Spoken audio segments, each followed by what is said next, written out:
As some of you may know, the last couple of months I have been relocated, and it's really exciting.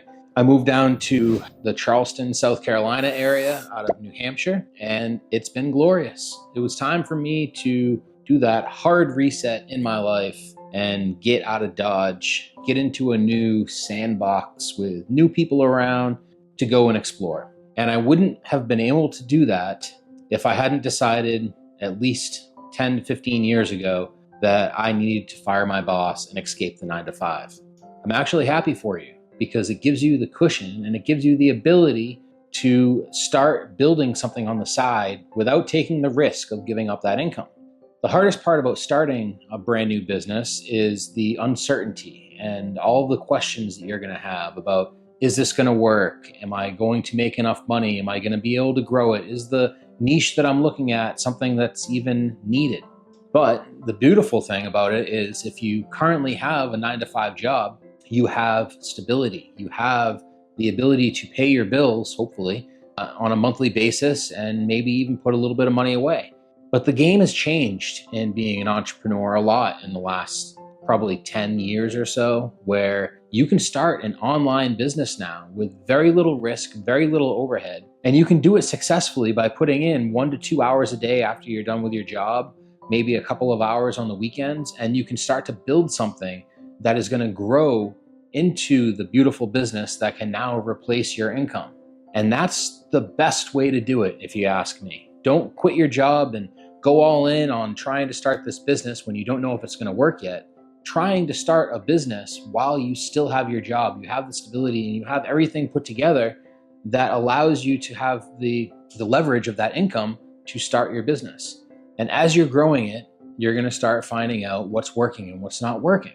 There's so many different ideas, so many different options of things that you can do. I don't want to get into telling you what type of business you should start. It really comes down to you starting something that you can get passionate about. The whole idea of it is that to have a successful business, you have to be solving a problem. You have to be helping somebody. So what is it that you really like to do? What type of person do you really like to work with? And would you be excited every day to try to help?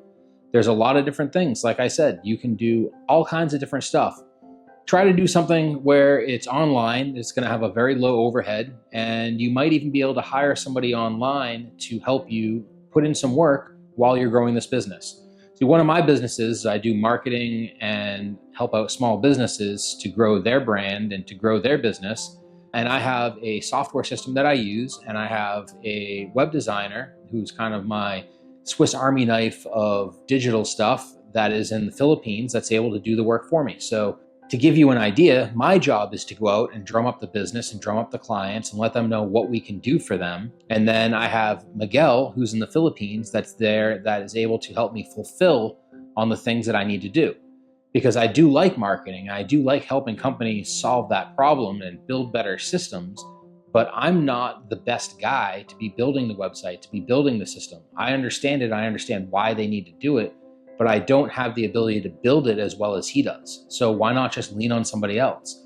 And that's the perfect solution if you have a current job, because you can take a little bit of the money that you made from that sale, you can outsource some of the work to somebody else. So now they're working while you're at your regular job, getting your secondary job done for you, and it builds a sustainable business for you that you're not going to be tied to the business in terms of won't have success unless you are doing it all the time.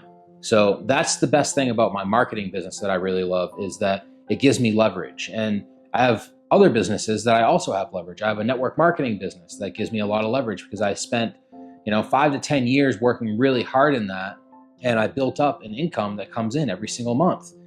That's another leverage type of business. So without saying that you should get into one type of business or another, what I would say is think about doing something where you can get a little bit of leverage. So you can put in a certain amount of work and have somebody else putting in a little bit of work for you and to give you those results. And it's going to give you the ability to grow faster and bigger sooner.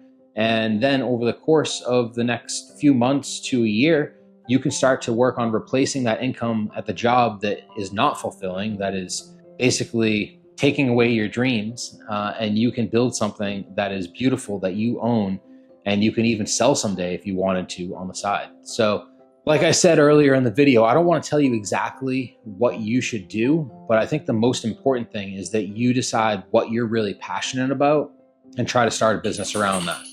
Thank you guys for watching, and I hope that you got something from this, and I'll see you on the next video.